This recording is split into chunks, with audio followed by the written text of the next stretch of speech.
भव्य बिश्नोई ने पर्चा भर दिया, यो एफिडेविट है और देख ले तू, एक बोला एक केस है मेरे पे, जबकि केस उसके ऊपर फौजदारी के 4 केस हैं। ये रे केस भाई साहब, 13 दिसंबर की तारीख है। अरे जो के सामने झूठ बोल रहा है, मैंने के बात छिपा रहा होगा पेट में यार। एक बात बताइयो, हमने सबूत दिखा दिया, फिर भी कुलदीप बिश्नोई की स्टेटमेंट थी, बोले ना ना हमने सही लिखी है। भाई साहब सेटिंग करते अंडे रात ने के नू कहते अंडे उल्टे प्रचार कर दो मरांगे।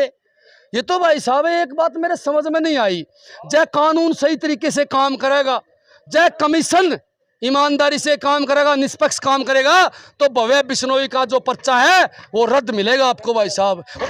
नमस्कार, मैं सतेंद्र सिसाई। फिलहाल की हम बात करें तो आदमपुर के अंदर मौजूद है और आदमपुर के अंदर उपचुनाव जो कि बिल्कुल सिर पे आ चुका है। और आपने 3-4 दिन पहले 5 दिन पहले एक वीडियो देखी होगी जहाँ पर मनोज राठी ने भव्य बिश्नोई को लेकर के बहुत बड़े बड़े आरोप लगाए थे, बहुत बड़े बड़े जो सवाल खड़े कर दिए थे। आज उस मुद्दे पर बात करेंगे और मनोज राठी आज फिर की हम बात करें तो बहुत सारे कागज लेके आ रहे हैं और बहुत बड़ी बात कहने लग रहा है कि भव्य बिश्नोई जो बीजेपी का उम्मीदवार है उसका जो नॉमिनेशन है यानी कि नामांकन पत्र है और रद्द होगा और उसकी उम्मीदवारी कैंसिल कर दी जाएगी। कारण पूछना चाहेंगे जो उम्मीदवारी है वो रद्द किस तरह होगी, किस तरह कहानी बिगड़ेगी, किस तरह कहानी बनेगी। आज भाई राम राम भाई साहब। राम राम जी भाई साहब। भाई साहब बात करें तो 5-7 दिन पहले एक वीडियो बनाई थी जो मैंने शूट करी थी, उसमें भव्य बिश्नोई पर बड़े बड़े आरोप लगाए थे और कहा था कि आदमपुर छोड़ के भाग जाएगा। और आज फिर आप कागज ले बैठे हो, इसी क्या बात हो रही है? अरे आरोप के होते हैं भाई, भव्य बिश्नोई ने पर्चा भर दिया, यो एफिडेविट है और देख ले तू, एक बोला एक केस है मेरे पे, जबकि केस उसके ऊपर फौजदारी के 4 केस हैं। ये रे केस भाई साहब, 13 दिसंबर की तारीख है। अरे जो के सामने झूठ बोल रहा है, मैंने के बात छिपा रहा होगा पेट में यार। एक बात बताइयो, हमने सबूत दिखा दिया, फिर भी कुलदीप बिश्नोई की स्टेटमेंट थी, बोले ना ना हमने सही लिखी है। भाई साहब सेटिंग करते अंडे रात ने के नू कहते अंडे उल्टे प्रचार कर दो मरांगे। ये तो भाई साहब एक बात मेरे समझ में नहीं आई, जय कानून सही तरीके से काम करेगा, जय कमीशन ईमानदारी से काम करेगा, निष्पक्ष काम करेगा, तो भव्य बिश्नोई का जो पर्चा है वो रद्द मिलेगा आपको भाई साहब। और हमारी मांग भी रद्द होना चाहिए, नहीं तो हम इस धरना भी देंगे वहां जाके भाई साहब। तो जब कोर्ट में नामांकन पत्र दाखिल करने गए, एक गेस सुनती बताया और 4 ही निकल के आ रहे हैं, तो वो कोर्ट में इसी के आपने विश्वास को नहीं गए अगर वो रद्द करेगा ना करेगा? ऐसे है, चुनाव आयोग के मेरा दबाव में काम करता हो, मैं तो साफ कहूँ हमारा तो एक काम है शिकायत देना, हमने शिकायत दे दी है। अभी तक क्या था, कुलदीप बिश्नोई और बड़ा अल्लाह पल्ला सौदा सोच रहे थे भाई, सारी पार्टी अनपढ़ मान रहे थे भाई, कांग्रेस अनपढ़ आदमी टोल है, कोई सौदा है नहीं, इन्हें लोग आपने भेजा है। इसीलिए आम आदमी पार्टी पढ़े लिखों की पार्टी है, छोटी छोटी बात को पकड़ लेती है। ईडी वाला मामला हमने उजागर कराया, सीबीआई वाला मामला हमने उजागर कराया भाई साहब, यो सौदा भी हम काट के ले। अरे पढ़े लिखे शाने आदमी पार्टी है। अरे हमारा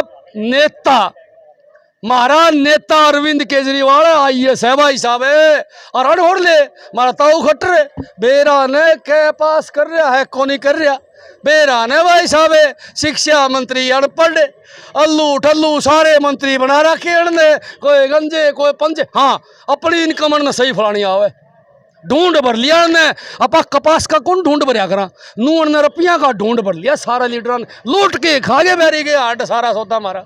जब आदमपुर में हम देखने लगे रहे हैं उपचुनाव, बहुत सारे उम्मीदवार भी आ रहे हैं, तो आप लोग क्यों ही पर्चा ठा रहे हो और पार्टी क्यों नहीं ठा रहे, जयप्रकाश क्यों नहीं ठा रहा, या फिर बात करें दूसरी पार्टी इन लोगों की तो क्यों नहीं बोलने लग रहा? कोई गोलमाल तो नहीं कर रहे हम? सारा ईडी का डर लगे, हमने कोई ईडी का डर थोड़ी लगे है, ना CBI का डर लगे। एक बात मैं आपने बताना चाहूंगा, ईडी और CBI हमारा रोज अंडा है कि पावा तो है नहीं, उन्होंने मुकदमे दे दे हम तो जेल में जाने तैयार रहा, ये भेज दे भाई।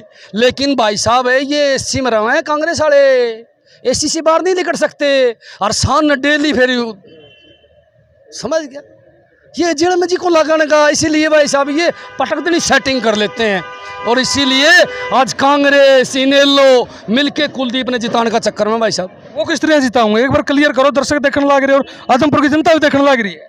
एक बात बता भाई, कांग्रेस ने बोले हमारा 17 आदमी टिकट मांगे, जो JP पाया कलायत तो लेके आए इसने पूरे, क्यों भाई ये कुलडाराम भी मांगा था, वहाँ सावा थी और भी घने लोग मांगे थे। क्या दिक्कत थी भाई लोकल आदमी में? जब आम आदमी पार्टी ने आदमपुर हल्के के आदमी को टिकट दी है, कांग्रेस को भी देनी चाहिए थी भाई। कांग्रेस भारी उम्मीदवार ले आई तो कहीं ना कहीं दाल में काला है। मन लगा पूरा खेल दबाव में कराया गया है, क्योंकि आदमपुर हल्का में जेपी की छवि बढ़िया नहीं है। पीछे जब चुनाव लड़ा तो शिकायतें पड़ी यार पेंडिंग। कोई नकली नोट बांट गया, कोई तेल के पीछे मांगे, कोई गाड़ियाँ की मांगे, रोड़े कई प्रकार के हैं। इसलिए मैं कहना चाहूँ कि कहीं ना कहीं दाल में काला है। भाई साहब आपने कह दिया कि वो ले आए, लेकिन आपकी पार्टी जो दूसरी पार्टी का उम्मीदवार लेके आ रही है वो तो फिर भी कांग्रेस का ही था, जेपी तो। अच्छी बात करे, मैं बार बार एक ही बात कहना हूँ आपने कि कांग्रेस में, बीजेपी में, इन लो में जो ईमानदार आदमी है, आम आदमी पार्टी उनका स्वागत करे भाई साहब है। चरित्रवान आदमी को हम लेने तैयार हैं, चोरा निर्भ्रष्टान तो लेवा नहीं। कुलदीप का भी जी कर था हड़दवाड़ ने, दूर ते नाट गया, हम तने कौन लेवा, तू दूर रह मारते साउथ के भ्रष्ट आदमी यार, सौदा है कि मैं नहीं, आपने बेरा नहीं। ये भ्रष्टाचार कर दिया, थोड़ा बताओ तो, थोड़ा बता दो। ये ईडी वाले, ईडी वाले इनकम टैक्स वाले गेल गेल हंडन लग रहे। पूछा है कोर्ट में, भाई साहब लुकआउट नोटिस जारी है, बोला देखते ही पकड़ लो। तीनों बाबू बैठा ने। एक बात बता, तू मैंने भ्रष्टाचार कर हंडे हैं, तेरे गेल को नहीं हंडे। इसीलिए गलत आदमियों की आम आदमी पार्टी में कोई एंट्री नहीं है। ईमानदार आदमी चाहे बीजेपी का हो, चाहे जेजेपी का हो, चाहे कांग्रेस का हो, यहाँ उनका स्वागत है और दिल से स्वागत करेंगे और हमारा कुटुंबा बढ़ाने का काम करेंगे। धन्यवाद। धन्यवाद। फिलहाल मनोज राठी जो आम आदमी पार्टी के हरियाणा के प्रवक्ता भी हैं, और बात करा तो आदमपुर उपचुनाव की, लगातार जो अपनी पैनी नजरें हैं आम आदमी पार्टी वाले नेता हैं, लगातार हरियाणा के अंदर जो पूरी जो दिल्ली कैबिनेट है वो भी आदमपुर के अंदर उतार दी है।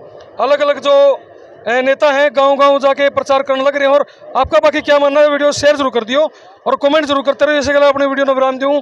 जय हिंद, जय भारत।